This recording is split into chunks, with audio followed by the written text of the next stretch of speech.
Bismillahirrahmanirrahim. Assalomu alaykum. Hurmatli qarindoshlar. Bugun qanday qilganda oz vaqt va oz kuch bilan ko'p unumga erishishga bo'ldi degan temada to'xtalamiz. Hayotlikning aldirashchanligi va yashashning talablari hamma odamni mashg'ul qilib qo'ymoqda. Kishilarning vaqti, energiyasi chechilib ketayotgan mushu davrda oz vaqt ichida oz tirishchanlik bilan ko'p foydaga va cho'ng unumga erishishni xohlamaydigan odam bo'lmasa kerak. Ba'zi tajribalar shuni isbotladiki, agar biz qilmoqchi bo'lgan har qanday bir ishning qonuniyatini obdan egallab, mukammal plan bilan qilgan bo'lsak, ortiq vaqt va ko'p kuch sarf qilmayla u ishni mukammal darajada bitirgan bo'ldi ekan. Oz vaqt va oz kuch sarf qilib ko'p foydaga va cho'ng unumga erishish uchun albatta aktivchanlik kerak. Aktivchanlik degan ishni chala qilib qo'ymagan holda uni oz kuch bilan tez sur'atda bitirish deganlikdir. Bunda qilish uchun ko'p vaqt va ko'p kuch sarf qilib oz unum va oz foyda ko'rishdan iborat nachar odatdan darhol qutulib aktivchanlikni qo'lga keltirish kerak. Olimlar deydiki, arzimaydigan ishlar uchun kuch va vaqt sarf qilish isrofchilikdir. Shunga bir qarash bilanla o'ning o'lashga arziydigan yoki arzimaydiganligini bilib oladigan yilpizdak bo'lish kerak. Yilpizlar odatda hammalar o'ni qo'g'lamaydi ekan. U qarab, bu o'ni qo'g'lab tutsam, tutqanga tushliq menga go'sht beramdi. Tutqanga tushliq foyda bormi, yo'qmi?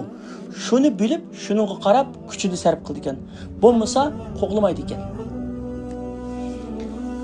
80-20 qonuniyati va vaqt boshqarish. 1897-yili italiyalik mashhur iqtisodshunos Vilfredo Pareto 80-20 qonuniyati degan kitobni yozgan. U 80-20 qonuniyatini kashf qilgan bir shaxs. Bu qonuniyat shuni ko'rsatadiki, qandaqla bir shaxsning yoki jamiyatning %80% kirimi aralla 20% ishlagandan keldigan. Davlatlarning kirimining %80% mi aran 20% ga yetmaydigan ishlab chiqarish manbalaridan keldigan. Shuningdek, har qanday bir millatning ichidagi 20% boylar qolgan 80% fuqaroga ta'sir ko'rsatgan. Sanoatlashgan davlatlarning 20%i zemin boyligining 80%ni ishlatishga qodir ekan.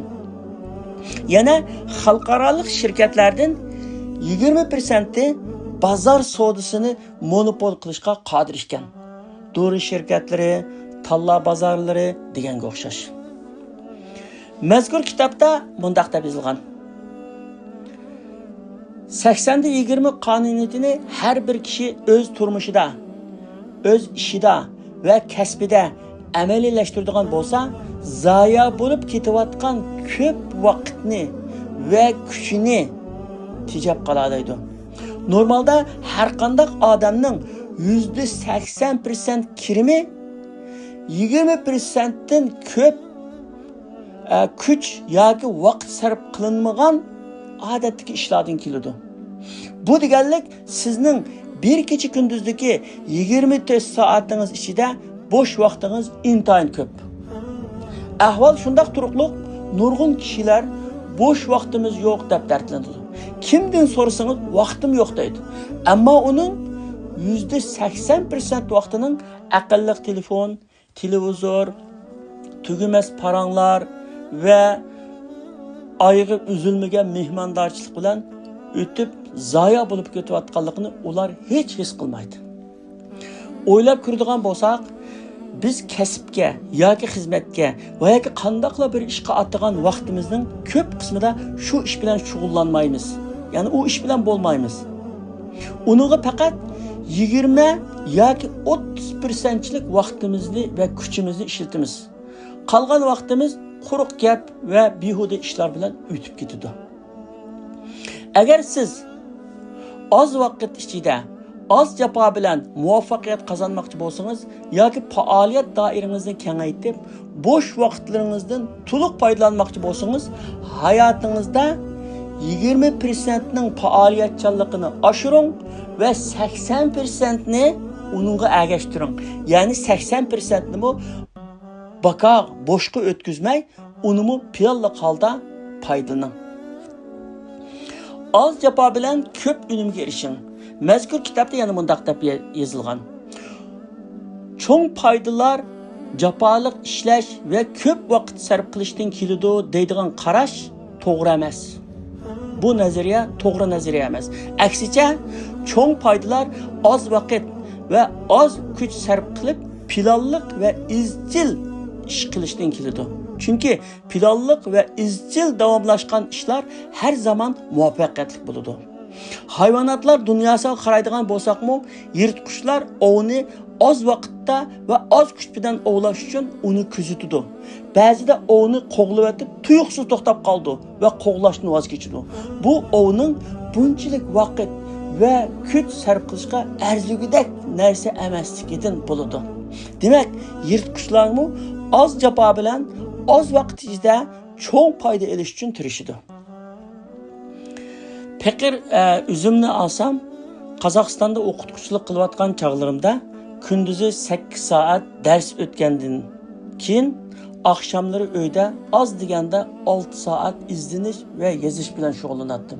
Bu jarayonda namoz o'qishning qoida tartiblari, zakot ahkomlari, ro'za ahkomlari, duo va uning ahamiyati qatorliq kitoblarimni ro'yobga chiqarish, ya'ni yozib nashr qildirish bilan bir vaqtda Qozog'istonning Cumhuriyetlik gazetlaridan Uyg'ur ovozi, Yangi hayot, Qozoqcha Shafaqat Nur gazetlariga uzmay maqola yozatdim. Oilaning ishlarini va boshqa ishlarni oldin planlash bilan ilib boratdim. Natijada maktabdagi darslarim, uydagi izdinish va yozish ishlarim, shundaqla oilamning ishlari o'z yo'lida yurishib turadi.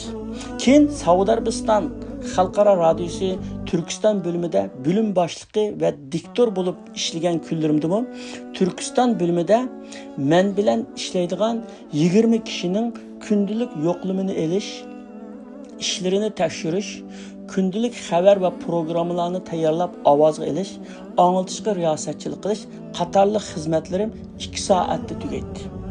Qolgan 4-5 soat vaqtimni o'zimning izdinish va yozish ishlariga ajratdim. Uydimi oz deganda 5 soat ishlatdim. Oz vaqt va oz kuch sarf qilib unum qazilish ana shundoq planliq ish qilish bilan va vaqtni yanjiqimizdagi puldinmi necha hassa qimmatlik bilish bilan bo'ldi ekan. Haqiqatan vaqt yanjiqimizdagi puldin bankadagi pullarimizdan qimmatlik. 3 minutda nima qilg'ili bo'ldi? Biri mundaq deydi. Dadam zagarchilik qiladigan odam bo'lib, shu qadar bexil ediki, oltinni qizitish va tozalash degandek ishlarda chang tuzallarning tushishi uchun yerga oppoq raxtni solatdi.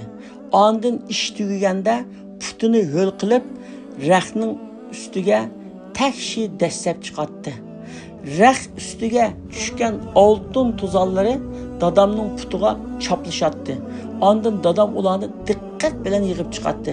Dadam mushunda qilish orqali bir qancha gramma oltin yig'ib ola oladi.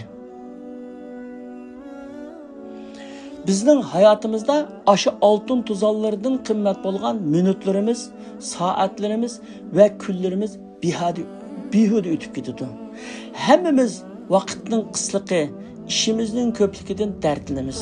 Kundalik mashg'uliyatimiz qanchalik ko'p bo'lgan taqdirdami, biz yanala umrimizning oltindan qimmatlik daqiqalarini va soatlarini zoya qilib o'tamiz. Yo'l ishoratlarida to'xtash, qatnash kutish, uchratda turish, oilaning savdo ishlarini qilish uchun chiqish qatorliq ishlarda eng qimmatli vaqtlarimiz zoya bo'lib ketadi. O'sha vaqtlardan foydalanish yanala bizning ilkimizda. Uni zikr, fikr, tasbih, duo qatorliq bilan o'tkazalaymiz. 3 minutda nima qilg'il bo'ldi? 3 minutda 3 bet Qur'on o'qig'il bo'ldi. 3 minutda 4-5 oyat yodlab olg'il bo'ldi. 3 minutda Allah Taalaga hamd sana, tasbih, tahlil va takbir aytqil bo'ldi. 3 minutda payg'ambarimizga 10 qatim durud aytqil bo'ldi. 3 minutda ixcham va samimiy duo qilg'il bo'ldi. 3 minutda 100 qatim istig'for aytqil bo'ldi. 3 minutda o'zimizdagi ne'matlarning bir qismini sanab chiqqil bo'ldi. 3 minutda birer duoni yoki birer hikmatni yodlab olg'il bo'ldi. 3 minutda jurimizga tuyuqsiz telefon qilib xo'shal qilib etkili bo'ldi. 3 minutda birer do'stimizga yoki tuqqunimizga telefon qilib ahvollashqili bo'ldi. 3 minutda kasallikdan yetib qolgan birer tunishimizga telefon qilib hol ahvolini so'rg'ili bo'ladi. 3 minutda uyning ishlaridan birer ishni qilib etkili bo'ldi. 3 minutda jurimiz bilan mazmunliq suhbat tashkil bo'ldi. 3 minutda farzandlarimizdan birersining dardini anglag'ili bo'ladi. 3 minutda saqal burtimizni tangshib olg'ili bo'ldi. 3 minutda o'zimiz ishlatgan qochini yuvib etkili bo'ldi. 3 minutda bugun nima ishlarni qilganligimizni o'ylab chiqqili bo'ldi. 3 minutda atining planini tuzgili bo'ladi. Demak, biz vaqtni ching tutsak, shu oz vaqtning ichida ko'p ishlarni qilg'il bo'ladi. Alloh taolo hammamizning vaqtimizga barakat ato qilsin, tenimizga salomatlik ato qilsin. Amin.